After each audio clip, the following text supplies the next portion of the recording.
Kalau kita bicara tentang perkara yang sekarang mengobok-obok tentang ijazah mantan Presiden ke-7 Joko Widodo, saya kadang-kadang berpikir apa sih yang dikejar orang yang mengobok-obok itu. Saya dari situ dulu. Kalau kita berbicara tentang itu, ada dua masalah hukum di situ. Yang pertama soal gugatan perdatanya yang notabene sudah ditolak, itu ada di dua pengadilan di Jawa Tengah itu. Yang kedua tentang laporan pidana, baik yang dilakukan oleh TPUA, baik itu laporan balik. Nah, kalau kita bicara tentang laporan dari prinsipal langsung yaitu Joko Widodo yang sudah naik ke tahap penyidikan, nah itu jalurnya sudah benar. Karena penyidik itu melakukan pemeriksaan kan tidak semata-mata oleh karena ada sesuatu, tidak. Kacamata saya mereka objektif di situ. Tapi sebelum itu kita bahas, kita lihat dulu masalah permintaan daripada pelapor dalam hal ini untuk menggelar perkara khusus, ya. Karena mereka menganggap tentang laporan mereka di Barreskrim itu terkait keabsahan daripada ijazah Bapak Jokowi itu tidak adil karena dihentikan penyelidikannya, ya. Sehingga mereka mengajukan gelar perkara khusus. Dan pada saat gelar perkara khusus itu semua diundang di situ. Saya tidak lihat hasilnya kapan diumumkan seperti apa. Tetapi dalam perkara yang berbeda tentang laporan yang dilakukan oleh Pak Jokowi langsung prinsipalnya itu, bahkan ada beberapa perkara yang dirangkum di dalam satu di Polda Metro Jaya, ya, dirangkum itu sudah naik ke tahap penyidikan. Nah, ini dua pokok perkara yang berbeda. Di satu sisi TPUA itu melaporkan tentang keaslian daripada ijazah itu, di satu sisi Pak Jokowi melaporkan langsung bahwa dia namanya telah dicemarkan, ya. Kan gitu kan, telah membuat kegaduhan di muka publik, kan gitu. Nah sekarang kalau kita fokus dengan sudah naik ke penyidikan, saya kira tinggal selangkah lagi. Feeling saya sebagai praktisi hukum, sebentar lagi akan ada penetapan tersangka itu. Ya. Berarti sudah mereka menemukan minimal 2 alat bukti cukup untuk dinaikkan ke penyidikan, sehingga penyidik dalam hal ini menaikkan ke proses penyidikan. Tinggal kita lihat tahapannya seperti apa. Itu kalau kita berbicara tentang penegakan hukum, tidak bisa kita berbicara tentang apa itu hal besar, intervensi atau dan lain sebagainya. Kalau kita kacamatanya lurus saja, ya. Sepanjang tahapan ini dilakukan dengan baik oleh polisi, saya kira kita harus hormat sama hukum. Kita sepakat di situ, ya. Kalau kita kembali kepada pasal 17 KUHP Junto, pasal 109 KUHP itu, di situ diatur tentang mekanisme.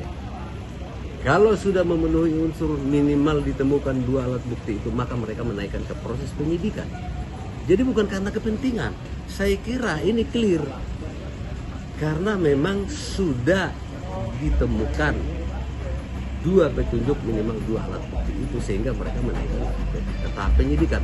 Apakah nanti di tahap penyidikan itu sudah clear? Belum tentu. Kita lihat. Seseorang udah jadi tersangka pun misalnya, dia bisa mengajukan permohonan pada peradilan. Kemana? Ya ke pengadilan negeri, karena tidak sah penetapan tersangka itu.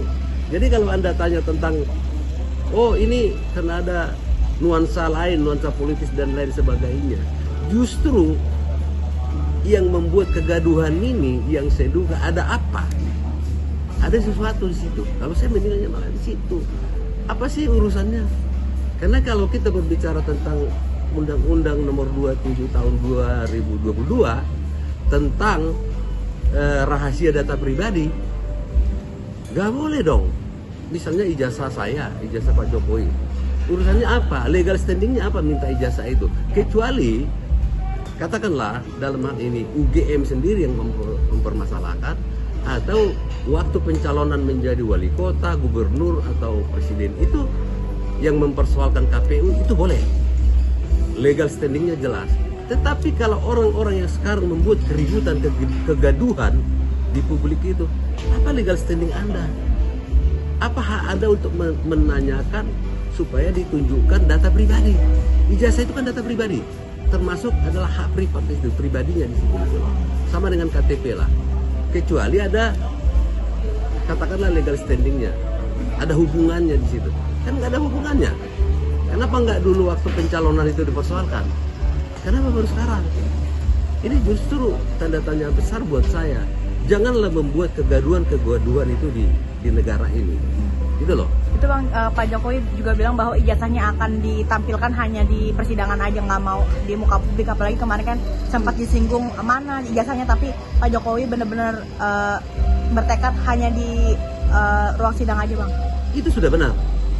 Karena kembali ke legal standing tadi, siapapun tidak punya hak untuk memaksa kita menunjukkan ijazah, kecuali itu aparat penegak hukum.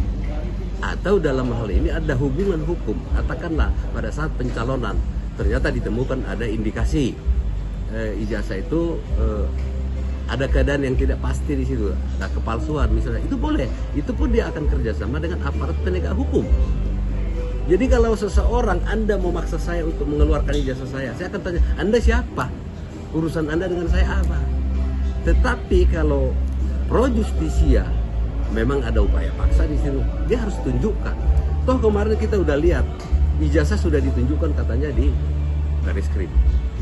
Terus masih juga nggak percaya. Malah Bareskrim udah bilang identik dengan ijazah pembanding. Iya. Terus lo nggak percaya lagi. Ada apa bos? Lo gimana sih? Kita harus percaya dengan lembaga penegak hukum.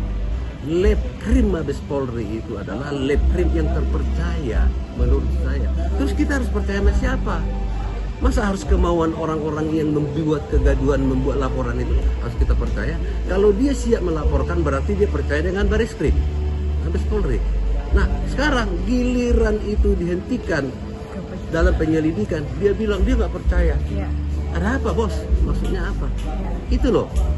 Jadi saya nggak ngerti tuh mereka itu. Pokoknya saya bilang Mabes Polri dalam hal ini sepanjang itu on the track, gas terus. Bang, mungkin terakhir Pak Jokowi juga kita ketahui lah bahwa dia itu orangnya sangat diam, mungkin lebih tenang, tapi dalam beberapa hari terakhir dia lebih frontal gitu Bang. Apalagi dia sempat menyinggung bahwa ada hal besar yang akan di belakang ini tuh gitu-gitu deh Bang.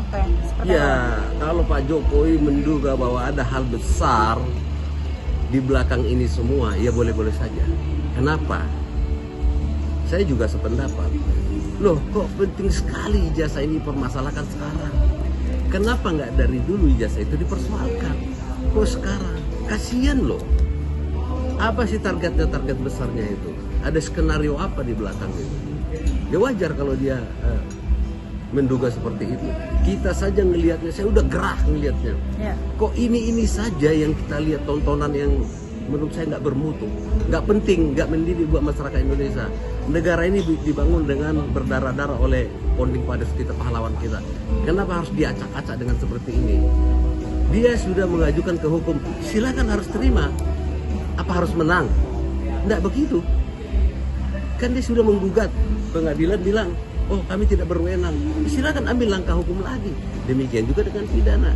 Bukan berarti Anda mendegradasi bahwa oh Bareskrim memihak, oh Bareskrim tidak punya kualifikasi untuk itu. Terus siapa yang punya? Lu kenapa lapor? Itu maksud saya. Jadi saya bilang kalau Pak Jokowi menduga ada sesuatu desain pembunuhan karakter, saya sependapat. Dan terakhir mungkin pesan dari Abang sendiri untuk kisruh permasalahan ini seperti apa sih menurut praktisi hukum sendiri Bang? Ya, saya berpesan ya, come on lah, kamu-kamu yang membuat kegaduhan itu, yang mencurigai ijazah itu, silakan kamu sudah tempuh jalur hukum, ikuti jalur hukum itu. Kalau tidak puas juga kan masih ada langkah-langkah lainnya gitu loh. Jangan bikin seolah-olah negara ini negara dagelan. Malu kita di mata internasional itu. Kita sedang giat-giatnya untuk membangun perekonomian kita. Karena apa yang kita lakukan hari ini akan menjadi juga batu sandungan ke anak-anak kita di belakang hari kalau kita tidak membuat hal-hal yang benar membangun negara ini. Jadi saran saya, sudahlah berhentilah membuat kegaduhan. Hal-hal yang lebih penting untuk masa depan itulah yang harus dipikirkan. Gak usah kaitkan politik dengan hal-hal yang tidak penting. Jangan bikin kegaduhan baru. Negara ini kita bangun sama-sama, kita tanggung jawab sama-sama supaya anak-anak kita di belakang atau cucu kita nanti bisa menikmati yang baik. Itu saja, hentikan itu kegaduhan. Siap.